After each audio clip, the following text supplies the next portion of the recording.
Okay, real quick here. Episode 6 of Star Trek Picard, The Impossible Box. Well, I said last time I wasn't going to be reviewing, and I not really review so much as just like a quick little synopsis, I guess. The series is going down the tubes fast. This episode was no better than the last one.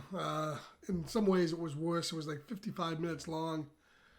And man, it was a slog to get through. It's just, I mean, I think the most cardinal sin this series uh, has against it is it's just dull. It's not that it's not good Star Trek. It's not good Star Trek. It doesn't adhere to the tone and just the quality of the previous shows. But it's just so dull. I mean, everything in the storyline with Data's daughter, whoever she is, and the Romulan guy in the Borg cube is just it's so dreadfully dull. I mean, I literally have to fight the temptation not to just fast forward through those scenes because they're a chore to get through. Not that the other ones are any better, mind you. I mean, there's really no character in the show that redeems themselves. They're also nihilistic and depressing and just uninteresting. I mean, they all talk about the dangers of space, why be out there. Remember when Star Trek characters actually relished the thought of being a explorer? I mean, even Deep Space Nine, which is considered to be a dark series, it really isn't. It's in a setting that is kind of dark because it was a post-war space station. Even Dr. Bashir, is all idealistic going on to the smashed Cardassian space station Tirak Nor that later became Deep Space Nine. In the pilot, that we have somebody to identify with. Not every character on that show was happy-go-lucky, but my God, every character on this Picard show is a downer. And there's not one person that you could identify with. Not even Picard to a certain extent. He's just kind of portrayed as kind of a doddering old fool. And whenever he does have flashes of the old Picard, it's quickly snuffed out. I mean, this episode starts off with basically what we ended up with at the end of last time. You know, the doctor Gelati kills Maddox. No one does anybody on this on the show. Do they even have like captain's logs anymore? Do they either have a ship log? I mean, the old show, for God's sake, they had a whole episode court martial where the captain's stuff is looked at. You can see what he's doing, and Kirk was put up for court martial because it looked like he had jettisoned a crew member before it was time, and it turns out that was all a re-editing of the log. These ships have no log. I mean, Gelati murders somebody in cold blood at the end of last episode. No one even thinks oh, he's dead. Oh, well. And then this episode starts off with the captain, Gelati, yeah, well, we got time to kill. Let's go shag. What? I mean, it's just terrible, terrible, terrible stuff. And the whole Raffi line where she finally comes out of a room, toking the hookah and swigging the whatever she's drinking there, and she's at the helm. Yeah, like Picard would really allow that to happen. She's a terrible character. It's mind numbing. It really is. So we spent all this time in a Borg cube, and it's all a sloth to get through. Eventually, Picard gets there, and the only high point this whole episode was his reunion with Hugh from the original Next Generation, who is a Borg now that is leading this reclamation project. That's his stuff with Picard and their reunion. It's really nice and probably the only high point in this whole episode, but it can't save anything else.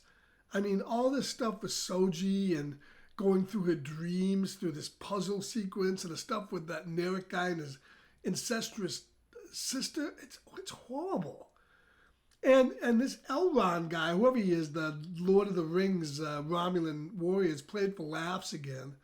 At the end, he just comes out of nowhere to save Picard's ass, right? You got all these Romulan guys chasing after Soji, and you can't really blame him because now she's going to destroy the ship. They don't know what's going to happen, and Elrond's just going to kill them all. His Romulan brethren, and he beams. If he can beam down to the exact location where Picard is, why can't they beam Picard out and rescue him? It makes no sense. Instead, they have to go through this technology, and that's the thing. They have this technology on the Borg cube that was stolen from this race that you saw in like a first season episode of Voyager.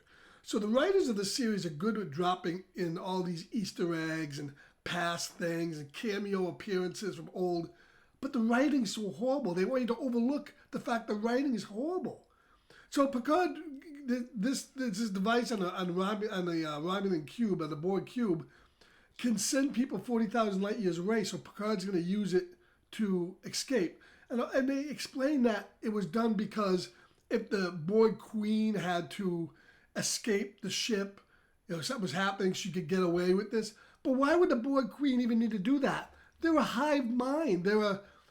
If the Borg Queen's in danger, they just literally transfer her memories into some other body they manufacture, and case closed.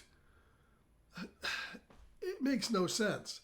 So, and then Elrond, or whoever the guy's name is, beams down to protect Picard, decides for some reason, I think it's because it's in the script, that he's going to stay and fight the Romulans and let Picard get away. Well, Picard begs him to come with him. And Picard can get away. All he's got to do is step through the Stargate over here and wind up on a planet 40,000 light years away. And maybe there's danger there that he needs protecting. But no, this guy, Lord of the Rings guy, is just going to stay there and fight to the death these Romulans for no reason. It makes no sense. None of it. It's just utter crap. And then at the end of the story, so you get through all that, and that's pretty much where they leave it. I don't know what to say. It's just another depressing, dank version of Star Trek. I mean, all these characters whine about being in space. That's all they do for like an hour. It literally, it just makes, it's a head scratch. So that's Star Trek episode 6. Next week we go, I don't know, we go to a planet where supposedly we're going to meet Riker and Troy. And I heard as this series went on, it got progressively worse. And it seems to be living up to that. And it almost seems like they dropped like this Riker and Troy stuff that's coming up in episode 7 is just to have something in there to try to appease the fans.